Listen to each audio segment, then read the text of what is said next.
The Atlanta Falcons may be gearing up for something massive.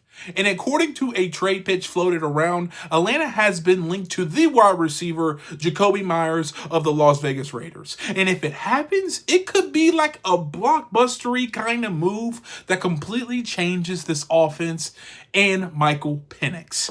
Now, in this video, I'm breaking down everything you need to know about the proposal, the pros and cons of bringing Meyers to Atlanta, and whether this move could actually help the Falcons get to the next step. So let's get into it right now. So here's the deal. Bill Hyan of Yahoo Sports was citing a Bleacher Report pitch by Alex K that basically proposed the Falcons send a 4th round to the Raiders in exchange for Jakobi Meyers, 4th round pick. Now, Meyers is coming off a strong year last year in Vegas where he had 87 receptions, 1,000+ yards, and 6 touchdowns. And he's proven to be a reliable and consistent target throughout his career. Now, he's currently in his final year of his contract, set to make about $10.5 million this year. And he's also been reported to have requested a trade this offseason. That was pretty big. It was in the news kind of later in the offseason. And so we'll see.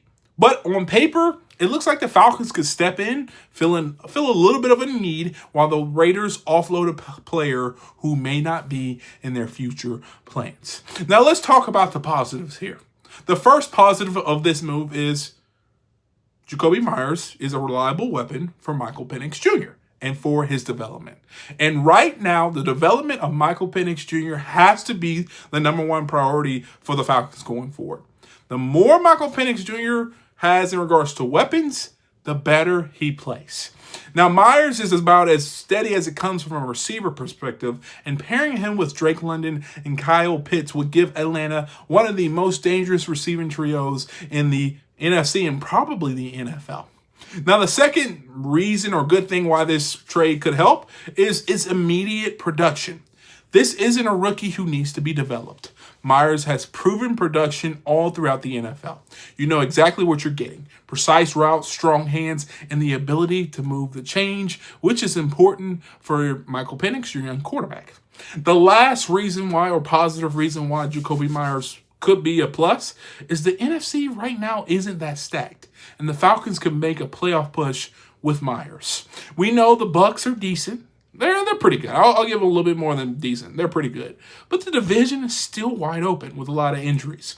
And adding Meyers could give Atlanta the edge to not only compete, but potentially separate themselves from the rest of the pack. Now, here are the concerns with bringing Meyers in. #1, there is a tricky contract situation going on. Now, Meyers is currently making $10.5 million this year, and that's already a pretty big number. And if he produces well, he's going to want a bigger extension. Meanwhile, Darnell Mooney is already here, also on like a $13 million deal. And if you want to trade for Meyers right now, you're going to have to pay 2 receivers. And paying 2 receivers big money at the same time could make things a little bit difficult down the road. Now, also, Meyers is going to want an extension, and if he plays well, he's going to want more money. And is it justifiable to be paying Meyers more than you paid Darnell Mooney? I don't know. Now, 2, kind of a big concern, the fit. Now, Meyers has played his best football out of the slot with the Las Vegas Raiders. And the biggest issue is that's exactly where Drake London operates the most effectively. Could they make it work? Sure. But there's a chance that Meyers' production dips if he's forced to go outside more often. And the chemistry between him and Penix really isn't guaranteed. So that's a huge concern, paying a guy to come in, trading for a guy to come in, and it really not work out. The last big concern with getting Meyers is the draft pick. Now, while a 4th rounder proposed isn't that huge, it's still draft capital. And with a team that's young, ready, hungry, but not a lot of draft assets, I don't know if it would be the right move to give up another asset to get a guy that could potentially help this team out right now rather than invest in a little bit in the future. So who knows? Is Meyers worth giving up that piece of the future? I'm not making that decision, so we'll see. But at the end of the day, this trade pitch highlights one of the biggest things.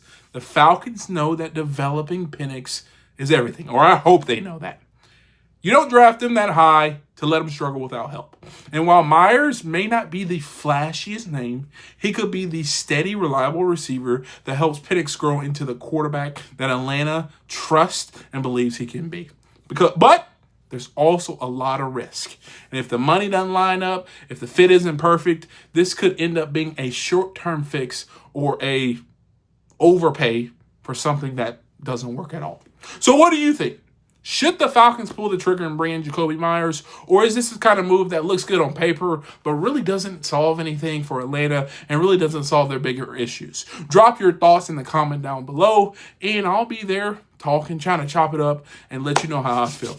And if you're new here, please do me a favor. Hit the thumbs up, subscribe, and turn on post notifications. And if you want to see more videos like this, check this one out right here.